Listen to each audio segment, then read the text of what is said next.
Hello and welcome to the very first episode of Bohannan Unlocked. In this episode, we'll be looking at an article written on October 30th, 1871.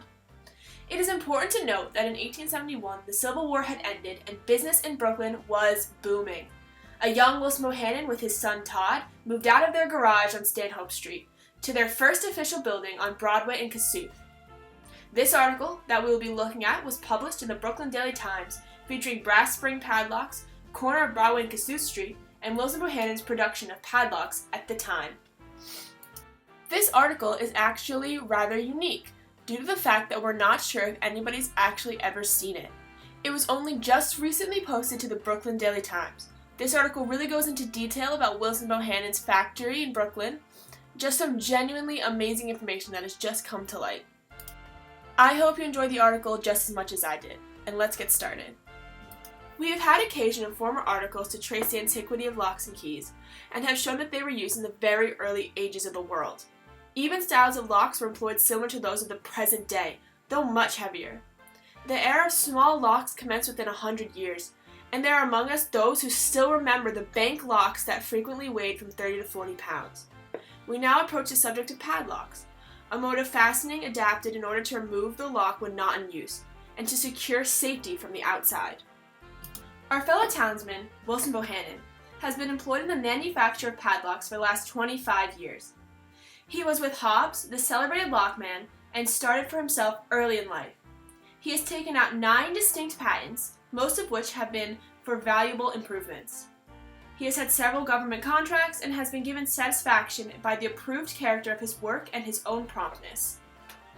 Lock Factory. His place of business is at the corner of Broadway and Kossuth Street, where he has a brick building 30 by 50 feet, and only 2 stories high. Moderate as is the appearance of this small factory, it is a beehive inside, where are crowded all the various tools required for the manufacture of locks, as well as a furnace where all his own castings are made. He uses copper, tin, lead, and spelter, and always new metal. Mode of molding. Brass castings being generally small, several patterns are joined together by a central runner, which is a mere stem that forms a way for the hot metal. From the runner, small spurs shoot off to each pattern. The melted metal being poured into the runner finds its way through the spurs to each separate pattern. In this manner, a dozen or more articles may be cast in one small flask. Separating the parts. By means of a small buzzsaw, driven at a high speed, a boy rapidly cuts apart the different forms from the runner and places them in convenient order for further operations.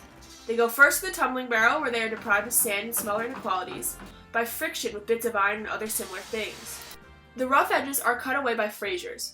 The shackles are the crooked portions that grasp the staple and are thrown by a spring when the key is turned in the lock. The body of the lock is called the box or shell and contains the works, which are springs, catches, and tumblers. The security of the lock depends mainly upon the tumblers. These are all punched by being forced through dies by means of a fall. That makes them all of the same form. They are then sawed out in places in what are termed milling machines. No 2 tumblers being alike, but each corresponding to the wards or lifts of the key. In fact, the key is made first and the tumblers are cut and sawed to match it. The tumblers are arranged by numbers from 1 to 10, and these so combined by various changes as to form almost one endless array of differences. Though many of these are very slight, they are sufficiently strong to prevent the lock from being opened except by a key that precisely accord with the wards within.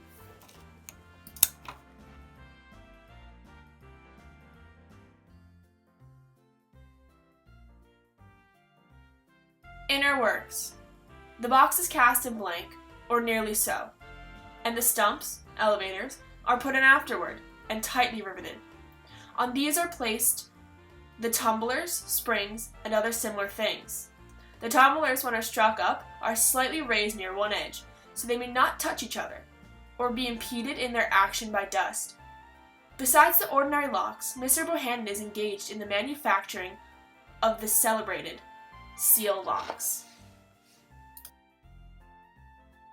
Thanks for tuning in to Bohannan Unlocked.